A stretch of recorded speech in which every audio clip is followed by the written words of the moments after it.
A while back, I reviewed the Hyundai IONIQ 5 electric car, and I really liked it.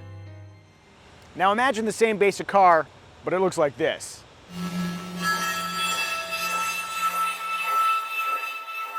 Voila! You've got the Kia EV6. This is Kia's first vehicle on a dedicated electric platform, and I'm not afraid to say I'm a fan.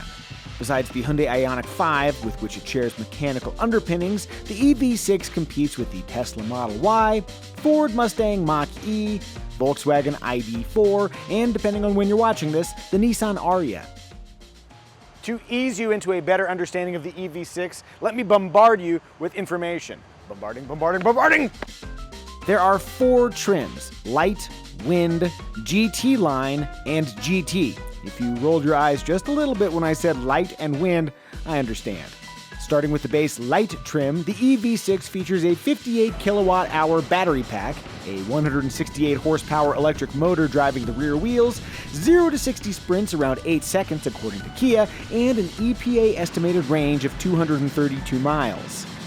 With the Wind and GT line trims, battery capacity expands to 77.4 kilowatt hours, the rear motor's output jumps to 225 horsepower, and range climbs to 310 miles. The Wind and GT line also offer all-wheel drive as an option. Doing so adds a second motor to drive the front tires, giving the EV6 all-weather traction, a healthy bump in power, and a slight reduction in driving range.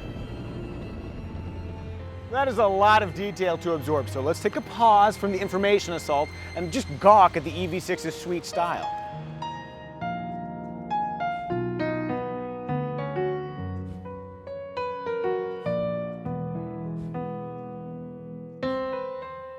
I don't know about you guys, but I dig the EV6's dynamic futurism.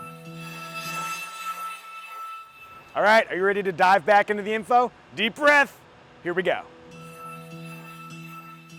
I mentioned earlier that there were 4 EV6 trims. Well, the 4th one is a doozy. The GT trim, not to be confused with the mellower GT line trim, is an absolute powerhouse. It's not available as of when we made this video, but if all-wheel drive, 576 horsepower, and 0 to 60 runs under 3.5 seconds seems cool, the EV6 GT could be the sporting electric car of your dreams. Rounding out the technical overload, I have to mention that Kia utilizes an 800-volt architecture with the EV6's battery packs, allowing for fast recharge times. How fast? Kia says a 10% to 80% charge should only take 18 minutes, provided you've got access to a 350 kilowatt DC fast charger, which you might not. Use a more common 50 kilowatt charger, and that charge time rises to more than an hour. And with a level 2 home charger, you can expect a full 77.4 kilowatt-hour battery in about 7 hours. Now that I've worn out your ability to absorb data, how about we see how the EV6 drives?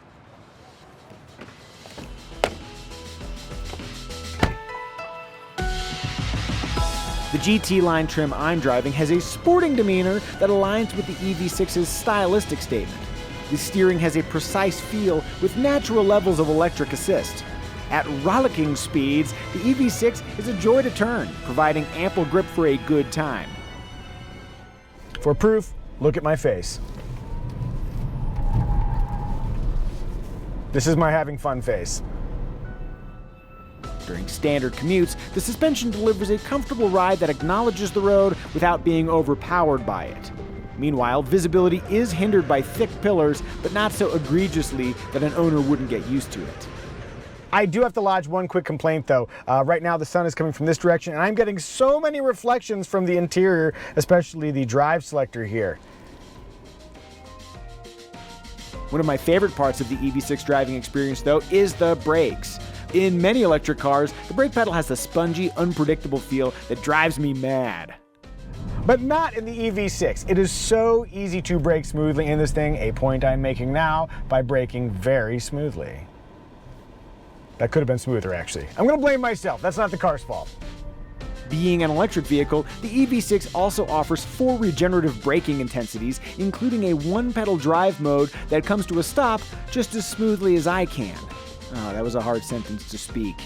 Heads up, with a fully charged battery and nowhere to store the reclaimed electrons, the regenerative braking function is temporarily disabled. And I suppose it wouldn't be a proper review without some flat-out acceleration from a standstill. 3, 2, 1. Believe me when I say electric cars can be fun. Straight lines aside, feeling that immediate electric push as you exit a corner is grand. Another grand feeling is when you don't crash your car. Fun! Helping make that possible is a range of standard active driver assist features like lane keeping assist, automatic emergency braking with pedestrian and cyclist detection, blind spot warning, and full-speed dynamic cruise control. As for the interior, it's sleek and contemporary without looking needlessly weird. More importantly, the EV6's skateboard-like platform and long wheelbase enables a spacious cabin. At 5 feet 10 inches tall, I am the quintessential average American male. How do I fit? Like this. In the front seat, so seat comfort is really quite good. If I had one little nitpick, it would be that I kind of wish the steering wheel came down a little bit further, but it does telescope a reasonable distance. And yeah, this is a very comfortable spot for me to be. Let's go to the back seat and see how averageness sits behind averageness. Okay. By the way, the reason why I'm doing this is not because I'm ever going to really sit behind myself. I'm just a very average person, so this gives you a sense of what the average person would experience in the back seat. So look how much legroom I have, a ton of legroom. The seat could maybe fit up a little bit further so I have a little bit more foot room, but overall, just a lot of space here. And then you have this flat floor, so the middle position, there's no hump because this is an electric car and it kind of rides on a skateboard platform. Good headroom. And then I want to point out that my good friend Mike Danger was sitting in the front seat here, and even behind Mike Danger's seating position, still plenty of knee room. Headroom totally clears. And look, you have some recline flexibility. That's an okay recline. Yeah, this is a very comfortable cabin. Nicely done, Kia. At 24.4 cubic feet, the EV6's trunk offers workable space, though the Hyundai IONIQ 5, VW ID.4, and Mustang Mach-E all offer more cargo room. Up front, there is a frunk, but it's cozy. Now, I'm sure you're wondering about price. Excluding any wacky dealer upcharges, the base EV6 Lite trim has an MSRP just shy of $41,000. That doesn't include $1,215 in destination charges, nor the $7,500 federal tax incentive the EV6 is eligible for, or any potential state incentives. In base form, the EV6 comes with heated front seats, wireless phone charging, smart key access, and dual 12.3-inch screens handling gauge cluster and infotainment duties. I wish the system offered wireless Apple CarPlay and Android Auto, but I cannot knock its layout. It's very intuitive, very snappy reactions too. Wait, no, I've somehow screwed it up. Oh boy.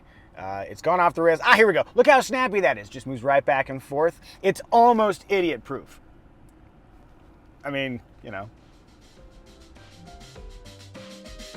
One area of potential controversy worth mentioning is the dual-function audio/climate interface. Personally, I didn't have any issue switching functions, but you may feel differently. Try before you buy.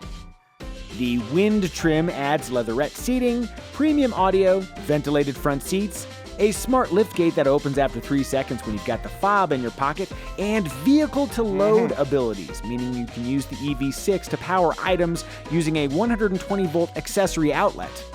Further up the trim lineup, the GT line indulges with auto pop-out door handles, a sunroof, a blind spot camera displayed in the gauge cluster, an incredibly cool 360-degree camera to ease your parking woes, and highway driving assist 2, which automatically maintains the EV6's speed in traffic, keeps it in the middle of its lane, and performs lane changes on the driver's behalf. At long last, the electric vehicle marketplace is filling with interesting choices. EVs are no longer just compliance vehicles. To me, the EV6 proves we've turned a corner. Not only is the EV6 a real car, but it has the performance, range, style, and speedy recharge abilities to be a truly desirable car. It is very difficult to predict the future, but I suspect it'll look something like this.